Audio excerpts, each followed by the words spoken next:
The only people who don't want to disclose the truth are people with something to hide. Donald Trump was holding a town hall meeting in New Hampshire, I believe, and he was asked the following question about Muslims and Barack Obama. Watch. From White Plains, amen, okay? We have a problem in this country. It's called Muslims. We know our current president is one. Right. You know he's not even an American. We need this birth question. certificate, man.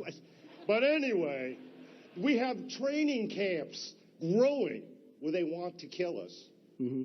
That's my question. When can we get rid of We're going to be looking at a lot of different things. And, you know, a lot of people are saying that, and a lot of people are saying that bad things are happening out there. We're going to be looking at that and plenty of other things.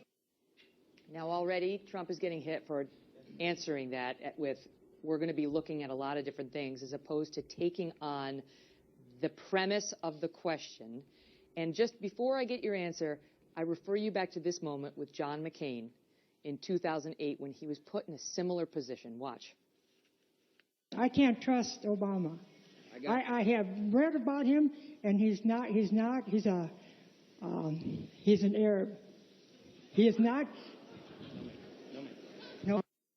No, ma'am. He's a decent family man, citizen that I just happen to have disagreements with on fundamental issues, and that's what this campaign is all about. He's not. Thank you. She had said he's an Arab, and he said he's not. Your thoughts on the two men in the back? I think that actually shows a fundamental difference right there, to show that Trump is not prepared to handle the tough questions like that, especially questions that are quote-unquote politically incorrect like that. McCain handled it very well. In his defense, I'm sure he was caught off guard. He said that, like, this has to be the first question. He was very caught off guard, but McCain handled it well with poise and was very cool, calm, and collective about it, and really bounced back there. What Trump could have done, if as a real politician, he could have gone and pointed out to the Iran deal and the problem of Islamic terrorism. Yes, but Barack Obama... But do you think he had a duty to stand up and say no? No about Barack Obama?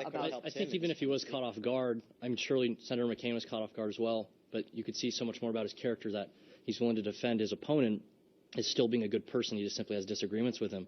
Whereas Donald Trump really didn't do anything. He just looked totally lost in the sauce, had no clue what to do. I think that's a fact that we're looking back at 2008 as opposed to current day. And there is a lot of changes and a lot of things that have been exposed about Obama. You know, his past history and Reverend Wright and all these other things. When McCain was... Well, he's not a Muslim. Well, we don't... No, he's not. Well, no, we do know. We do know that. Yeah. Well, okay, but all of these ties didn't come about until later on, I would say, until after 2008. Go ahead. We've seen some surveys that come out, and people were being lambasted because Republicans, a large number of them, said that he wasn't Christian. And there were newspaper stories that said 54% of Republican voters didn't think he was Christian. The question I wanted to ask, why did 25% of Democrats think that he wasn't a Christian? And then I started looking it up online, and there are large numbers of Americans who have problems with both the philosophical and religious background of our president. That's not on the American people. That's the president's job to engage them in a way. So the president has said repeatedly that he is a Christian, that he is not a Muslim.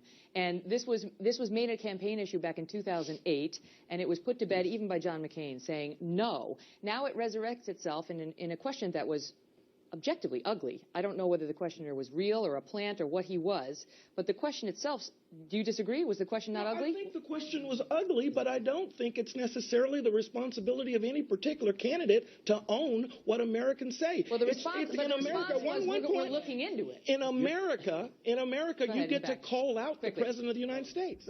The only people who don't want to disclose the truth are people with something to hide.